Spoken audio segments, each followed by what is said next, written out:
on the verdant green side of GSL dual side, we have our Zerg player barely losing the last game. Can he pull it together, play a little bit safer this game? He is. FXO Lucky.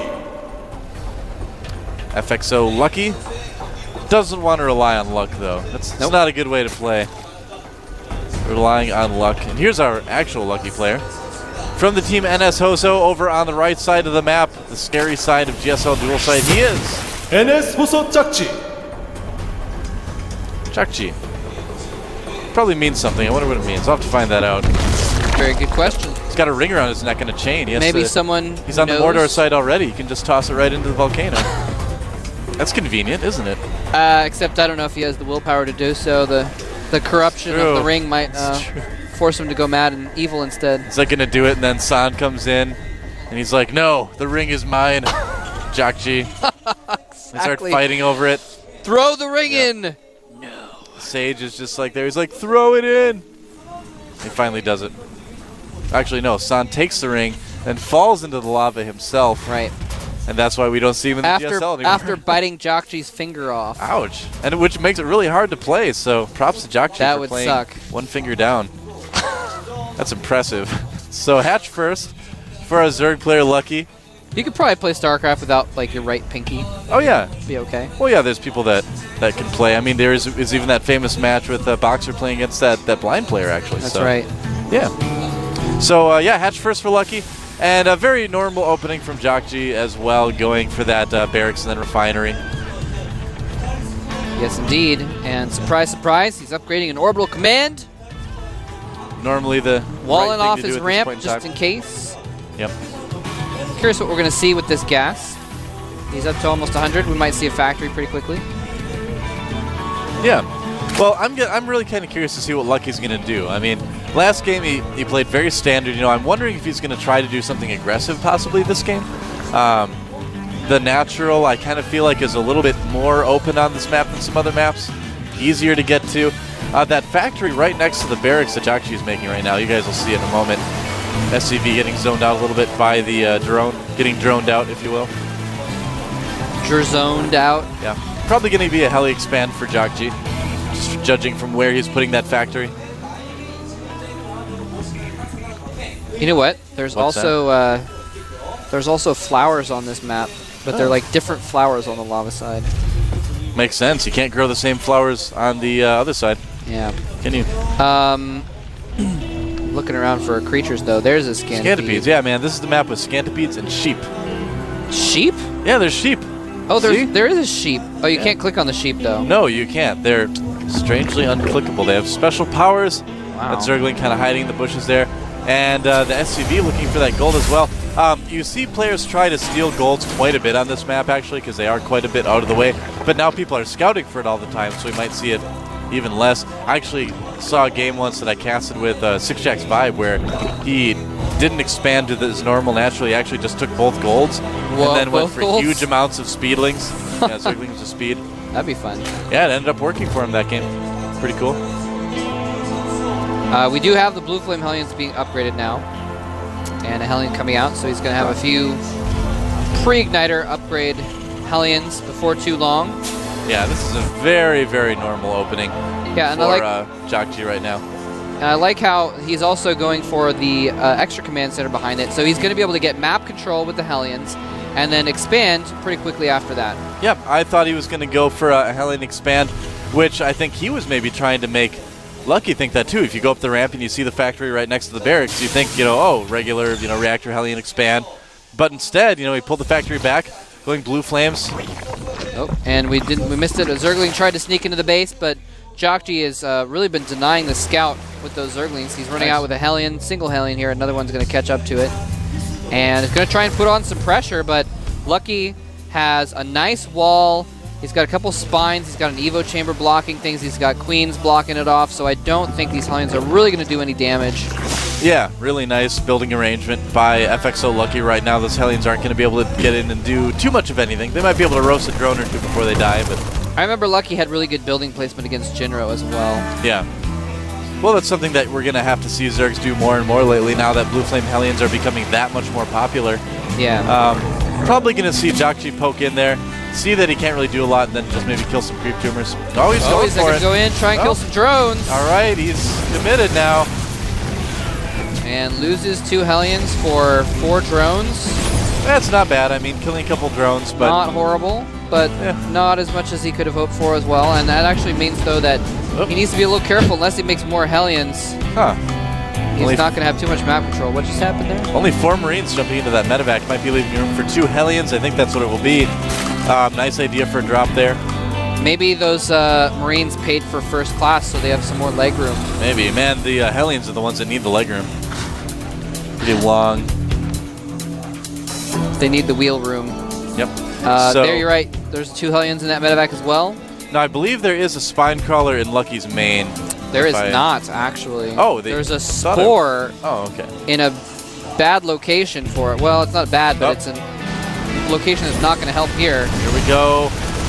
Drones making a run for it. They are lined up quite nicely. Whoa! Oh, he might get a huge amount here. Nice. Another set of roastings. He does. A set of roastings indeed, Moletrap. And he drops that out. Look at that. Killing 12 more workers right there with that drop. Not bad at all. Doesn't lose the medevac either. Very important to keep those alive. Nicely done. Very nicely done, yeah. Stim is just starting now, and Siege Tank. So he's actually going to switch out. He's use these Hellions for pressure, and now he's going to switch up into a normal sort of tank marine medevac sort of play. Yep. And this is going to work pretty well because he's set Lucky behind a lot. He actually killed some Overlord with a Viking. Yeah. Got a single Viking out with his medevac. So Lucky's supply blocked. Now, and really far behind. Yeah, he is at the moment. One thing that's kind of cool that Lucky was doing is that he went for a pretty quick lair, and then immediately after the lair went for burrow right away before putting his spire down. So that's could be another reason we're going to see some Zergs get that quicker lairs, just to get burrow that much faster, just because we see so many Zerg players trying to bait Marines over the burrowed banelings with the Mutalisks now. So we're going to see that upgrade a lot more soon. Wow, it's a Viking flying through a cliff. That was amazing. Whoa. That Viking is incredible. It's like Star Fox. And flying through like the tunnels and the cliffs and stuff. Maybe a hidden tunnel there. So he's actually replaced that spore in the back of his main. Definitely a better place for that spore crawler. And so this Viking is going to maybe... Actually, he's going to get another Overlord, but... Oh. Yeah, Lucky supply blocked again. Wow. And he keeps getting supply blocked and then making 1 Overlord, so he's actually not really able to produce as much. Still managing to keep his money low, though, somehow, possibly with all these upgrades. Well, I mean, when you don't have a lot of drones, it's easy to keep your money low. Yeah, it's true. That's a good point. jjakji is checking around the map. We can see on the minimap his force heading around the bottom right, just checking for that gold base before moving in to possibly put some pressure on Lucky's natural expansion. And here comes the push now from FXO Lucky. He's going to check for that third. Oh, and a drop at the same time at the main. Not a lot of offensive units to defend against this, just because Lucky's had to make so many drones to replace the ones he lost. Losing his medevac, though. And look at that, the drones coming back before the Marines leave. Whoops. Uh-oh. And I guess we're just going to leave that Spore Crawler at 5 hit points or whatever and let all the Marines die. Oh, here comes the push at the natural, though. Nice.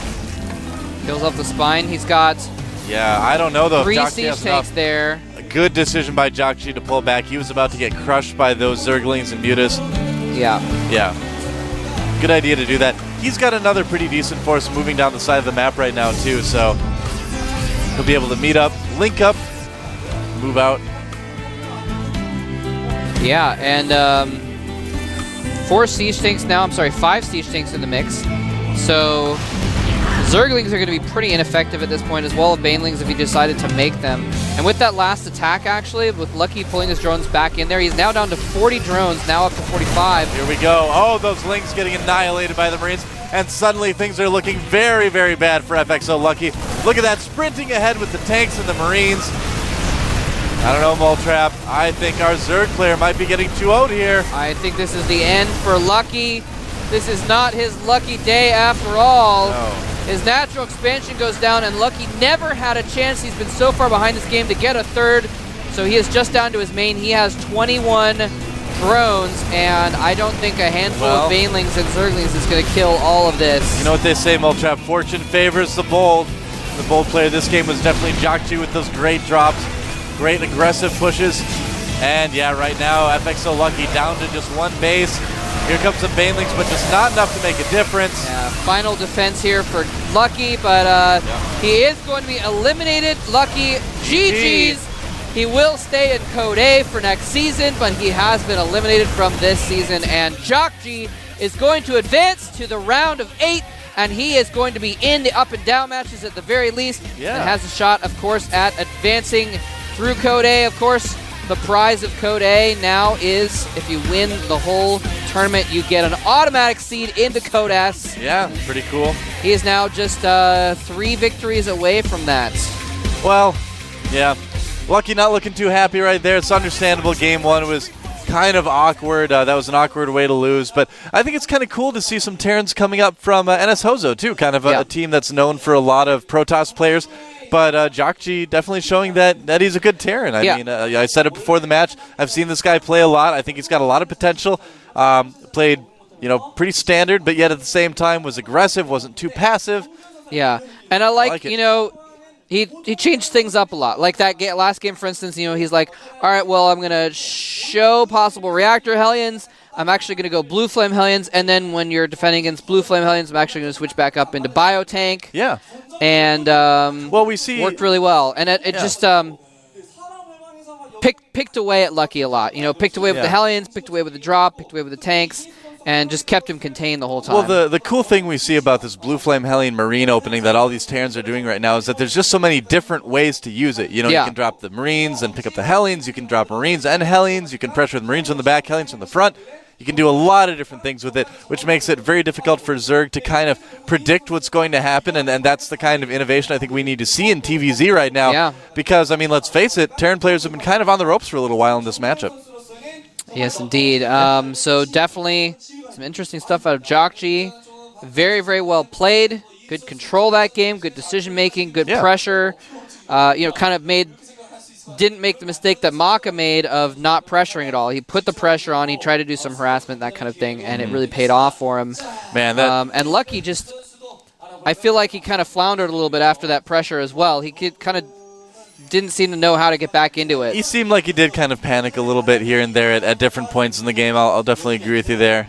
Yeah. He's still in Code A. Nothing at all wrong with that. He doesn't need to qualify. That's a big thing. If you get through the round of 32, obviously none of these guys want to get knocked out. But, at least he doesn't need to go through Code B again. Of course. That's brutal. That's my favorite word to describe it. Brutal. Yeah, we're going to be back in a few minutes. Come on back for Marine King versus Yu-Gi-Oh! In just 5 minutes. We'll see you then.